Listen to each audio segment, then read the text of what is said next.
Last week we had that great flick, heartwarming almost, Witness, about the Amish people, Harrison Ford. Maybe you watched it with us, maybe you didn't. Anyway, at the end of the episode, I came up with this bright idea. Let's do another one. So I picked 1996's Kingpin. It's directed by the Farrelly brothers, and we're going to have a mixed bag. I hope you're ready. Welcome to Dead to Cinema. I'm Brian Gillis. And I'm Steven Maltmanex. Like most people, we love going to the theater and catching the latest releases. However, it can sadly put a big dent in your wallet. Fortunately, living in the digital age makes the viewing possibilities endless from the comforts of home. Many of these films that you can see right from your couch, we're ashamed to say we miss, despite labeling ourselves cinephiles. So join us as one or both of us cross off a title from our list of shame. It can be an all-time essential classic, or an underrated piece of cinema that's worth giving a shot. Hell, it might just be some trashy film we want the other's opinion on. So sit tight and join us as we pay off our debts, $1 at a time. From the idiots that brung you Dumb and Dumber. You wouldn't happen to have a Phillips head screwdriver, would you? He's the man with the rubber hand. Oh, creepy. He's the Amish kid with the golden arm. Whoa! You could be a champion. I'm just not interested. You suck! Now, these two pinheads will teach each And other you just feel it. Oh! about life in the fast lane. You're about to embark on a great adventure. Does anyone else want one? I'll take a couple jugs. Last week you made me watch Witness. Wasn't exactly something I wanted to see. I knew I needed to. And as retaliation, I picked this. I picked the Farrelly brothers. Is this really supposed to be punishment? Not necessarily, but I actually like this movie. I grew up on this movie. I must have seen this. I definitely have seen this more times than I've seen any of their other films, besides probably Shallow Hal. I've probably seen this upwards of like 6 or 7 times. But it was just because this came out in 96, when I was like in 97, 98, that's when I started getting into premium cable watching, really. And a couple years after that, like on Encore and stuff, it seemed like it was always on cable for some reason, and it was on. Well, yeah, I mean, it's one of those movies that I'm sure, it looks like the kind of thing that would put on Comedy Central over and over. No, again. I'm saying before Comedy Central got their hands on it, like Stars and Cinemax and that type of stuff, like Encore, like the Encore channel. But yeah, now that I think of it, probably Comedy Central plays it, or TBS or whatever. Well, it's that kind of movie. Yeah, it is one of those. It's one of those with the ad libs that you kind of quote. But yeah, I made the point during the episode last week. Like this and Witness are probably the two most famous Amish movies. Probably the only Amish movies really out there in American mainstream comedy cinema. So, what'd you think of this? Could have been good. Okay. I'm gonna say two different things here, because let me just make it clear that it's weird, because I can't think of a movie that I've seen where there's one element of it that just works so good, that works really, really well, that it kind of goes against everything else, because everything else is just shit. All right. Well, I mean, I guess another thing is about me. I don't like broad humor, specifically from the Farrelly brothers. Like, I don't like Me, Myself, and Irene. I don't like The Heartbreak Kid. It's because I don't like the live action scenes from Osmosis Jones really are what hurt that movie, because the surprised animation about is that so good. one. I like. I think that's some of their stronger stuff. The live action stuff from that movie. Really? Yeah, like it's so weird. Like goes with the fact that the whole movie's taking place in Bill Murray's body is the reason why it works so well. I like that movie as a kid, but yeah, those live action scenes are not good or nearly as funny. But the thing is, I don't like broad humor, specifically. When I like comedy, I tend to be more steered towards the Judd Apatow stuff, because I like movies that are about people, and I find it funnier when you can laugh at relatable situations, even though they're heavy. But you've never lost your hand in a bowling alley before? Yeah. You've never shit in a urinal? Yeah, I've never milked a bull and drank it before. That's not a cow. We don't have a cow. But here's the thing: the way that they do broad comedy, it's like, I can enjoy slapstick and stuff. That can be fun. Comedy that's exaggerated. But here, it's always so forced. Like, it's a joke that's just desperate to shock you. I mean, God, you didn't like the Bill where do I Murray start? stuff? I thought Bill Murray was good at being a dick. Like, he's doing fine, for what he's expected to do. But I don't. Apparently, he ad-libbed like all of his lines. I think the that infomercial thing he does for like the kids. Oh yeah, no, getting that was like that shit was so like because if you watch the movie, you're paying attention. Like every time Bill Murray meets a woman in the movie, he grabs her ass or like yeah. feels her up or like hugs her real tight or like does something really just outlandish and then his hair is fucking blowing in the wind like a mile Which was behind him. ridiculous, yeah. No, that was amusing. But okay, I made a note of this. I actually did take notes, and this is what it like. I think it's at the like 7th or 8th bullet point down. It says first laugh 20 minutes in. What was it? What got It, you? it was the second the time that he. buttercup thing when they cut his legs. No, it was the second time where he threw the coffee into the Oh yeah, bugger's face. in the Like room, yeah, and yeah. it was real. Like that time's like okay, I fucking laughed, funny, and yeah. then yeah, but then after that, it's just a bunch of quoted lines with, and then after that, after the quotes are done, just dot dot dot, fuck you movie. Like honestly, like. I mean, I could read this list. Okay, Sound of Silence, when they did that reference to The Graduate, Yeah. a movie which I fucking love. Okay, fuck you movie, that's lazy. And also, Like obviously, Just there's fucking lots of disgusting. witness like moments here. oh, yeah, let's see, Amish The- community, bearded yeah, lady, dot the- dot dot. The Ha, barn ha, ha, raising. Fuck you. I don't know how it is in Iowa. Oh my god. But when you're lifting a 2-ton barn, you don't run when the supper bell rings. Just totally shits on how beautiful that barn raising scene was in Witness, and I yeah, so I should thank you for that, sir. Yeah, that's literally a note. It shits on the beauty of Witness. Just going down this. Okay, yeah, the urinal joke. Haha, fuck you. What about the freezer with grabbing the beers that are cold? I think that joke kills. Yeah, kinda. I don't know. Here's one I kinda laughed at was the goat joke when she's trying to get the attention of the bowlers at the bowling alley, and then they the bring in a sheep. goat, and that just distracts. Yeah. Yeah, I was just like, okay, that's kind of funny. Like this movie Shit isn't cloud, no. Okay, and then the note that and then the him note that I punching have. her tits and like to Yeah, no, oblivion. no. This is my response to that was this is no better than a Friedberg Seltzer spoof. Like that's exactly the kind of humor that it is. That's exactly. It's just that lazy. It's like, oh, let's just do something very weird and out there just to shock people. I say it in the intro to this show. I said, hell, it might be just some kind of piece of trash that I want to watch. And you've done that, yeah. Yeah, this is that movie. You know, it's our 10th episode, I believe. So it's I finally amazing. You gave picked this something the shitty. same rating on Letterboxd that you gave Witness, first of all, which was a fucking amazing movie. Yeah. But that's the same rating you gave to Kingdom of Heaven. I might have to bump this one down half a star. But like, Well, no, yeah, I mean, it's 3.5 one of those, isn't it's bad, like look, but, when yeah. you grow up with something, even if Yeah. it's horrible, you're blinded by nostalgia. It doesn't matter how many times you're watching. Like, no, 'cause, absolutely. Yeah, like I know this movie's not great or anything. Like I watched it in 2 halves. I was drunk and watching. I got about halfway. I got to when they run away from Stanley. Okay, and I went to sleep. Actually, I didn't go to sleep. I like woke up and I was watching The Burbs with Tom Hanks. I was like, what the fuck? But yeah, and then I watched the second half, and it was like it wasn't a chore to watch through, but like it hadn't been long enough for me to forget the jokes. So like all the moments, like the eating pussy in the rearview mirror type of stuff. But like there's like little things here that you totally missed because it's been so long.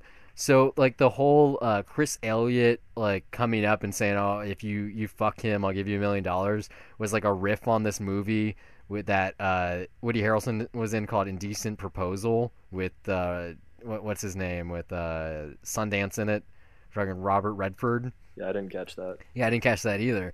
So like, you know, just little things, and just the fact that it's Woody And that was Harrelson. kind of a weird joke to end on too. It was in the really movie. weird. Yeah, But like it's Woody Harrelson at basically the beginning of his film career. This is shortly after Cheers. Like he was in like what White Man Can't Jump and maybe one other thing before this, really.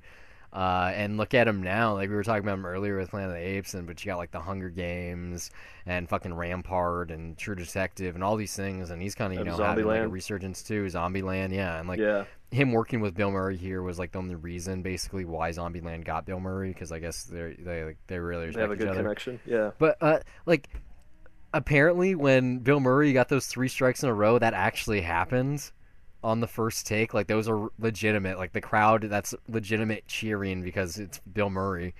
But like this movie is like I said, no stretch of the imagination good. It's just I think it's so outlandish and so weird, and like its brand of humor. Yeah, it is the Farrelly brothers, but like the people aren't stupid in the movie. Like in terms of Me, Myself, and Irene, or Dumb and Dumber. Like Roy Munson is a little. Yes, he has a hook for an arm and he has fucking weird hair and he has a beat up car and his life's a joke and he's alcoholic and all this shit. But like, he's not a joke. Like it's the things that happen around him. Like yes, more so. What's his character's name? Ishmael. Okay, like Ishmael definitely is a just joke. The butt of the joke. Yeah, he's the butt of the joke. Like the silly like man like, child lap dance. It's just yeah, like him in the strip club. Like wow, you know, that's literally my last note. And I was just like, okay, fuck it. I'm not taking notes. Except there is one more bullet point. I'll get to that later. But it's so stupid. But like Vanessa Angel, like she's like a really bad actress. But hey, like she has nice tits, so it's okay. And that's kind of like what everyone in the movie says. Like Bill Murray's like when you meet a pair of tits like that, you don't forget them or something like that. Of note, she played the Maid Woman, the Weird Science TV show, and she also had like a small bit part on an Entourage episode at Comic-Con. That's kind of all she's known for: Entourage, this, and Weird Science. I don't know. Like this is to me, this is one of those perfect movies. If I was at a bar and this was on the TV there, I'd be like, "Fuck yeah!" I'd be like quoting it, like "Get me another beer," like that kind of thing. The thing is, for me, I know I have those for sure, definitely. And it's like I say now, I don't like broad humor, but then I think about the stuff I grew up watching that I loved, like Happy Gilmore, and that's even more outlandish than this is to an extent. He I don't fucking know, fights a crocodile. Okay, yeah, he does. I don't know, but I don't know. There's He gets in a about fist fight with Bob Barker. I know, but I thought about just thinking about it. I want to say maybe it's just because you grew up with it, was right? Adam's.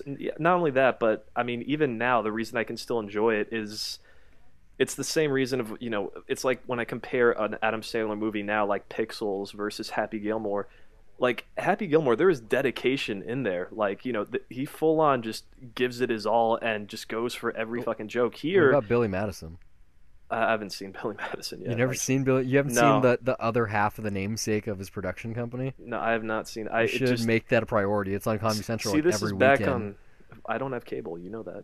Well, I'm sure you can find it very easily online. Probably on YouTube, no, actually. I could get it. But I mean, I don't know. It's just I feel like here it does seem kind of lazy. It's all about like these jokes being shocking, and there's not really much dedication towards it. Or I don't know. Maybe I'm just older now, and I just am not accustomed to this kind of humor anymore. And now, when's the last time you rewatch saw Happy Gilmore?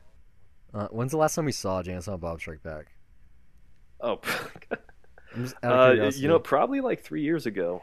That humor but is no worse than this. Okay, it's just like I said, you but grew here's up the thing, on Jay that. and Silent Bob, though, yeah, that is a fan service movie. Like that's because I know who those characters are. If I look at that movie just as a movie, just as a comedy, like if you want to introduce that to people and say like, oh, this is a really funny movie, it's not something that they'd really get. What the fuck is the internet? That joke wouldn't work today. Yeah, and it really would just be. It's something for the fans. Like you can't really introduce that to someone now unless they really have embraced the other stuff. But you know what? Just going back to what I said at the beginning of one element that works so well for it that it kind of goes against it. The music. It's the last 30 minutes of the movie, which I thought were really, really good. Right? When things actually get serious and the jokes are gone and Roy Munson becomes a human character.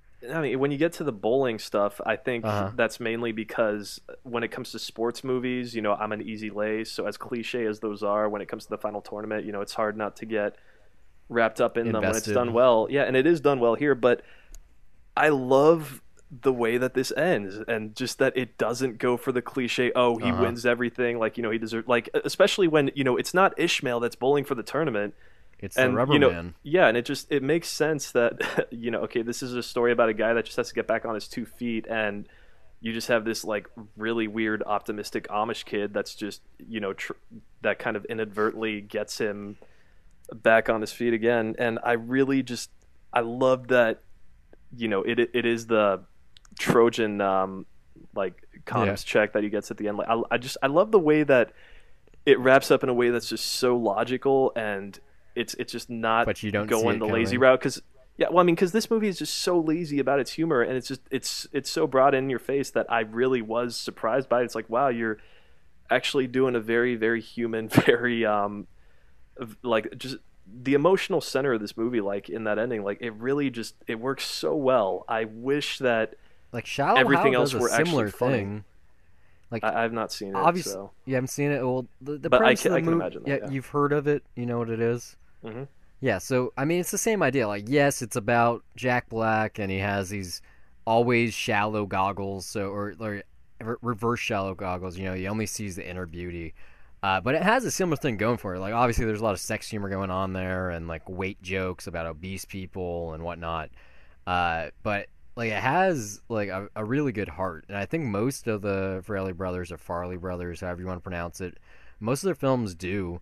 Me, myself, and Irene. Yeah, like you know, they have like not necessarily a good message, but underneath like however dark or not sinister, but like however X-rated or R-rated the humor is, you know, like the drinking, like you said, bull semen by the barrel.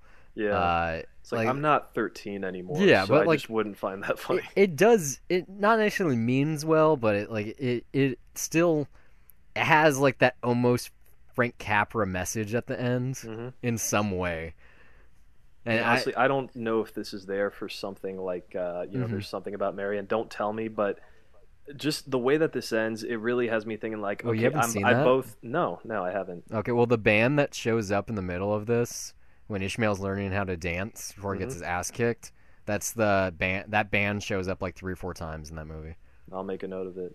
But I think I'm kind of both. I really dread watching it now, but also like I kind of really want to see if it does end up having that heart, because I know it's the most popular one of Yeah, that was all the stuff that they've done. Arguably, I think it has the biggest appeal, but maybe Dumb and Dumber. I still bigger, think Dumb know. and Dumber is their most popular, especially Yeah. since it got Although a I sequel think- and a prequel.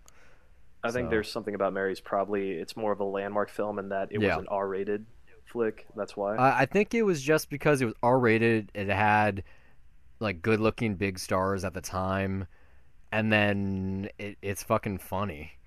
Like it has good cameos. Like it's more out there than this is, except like the jokes work more consistently.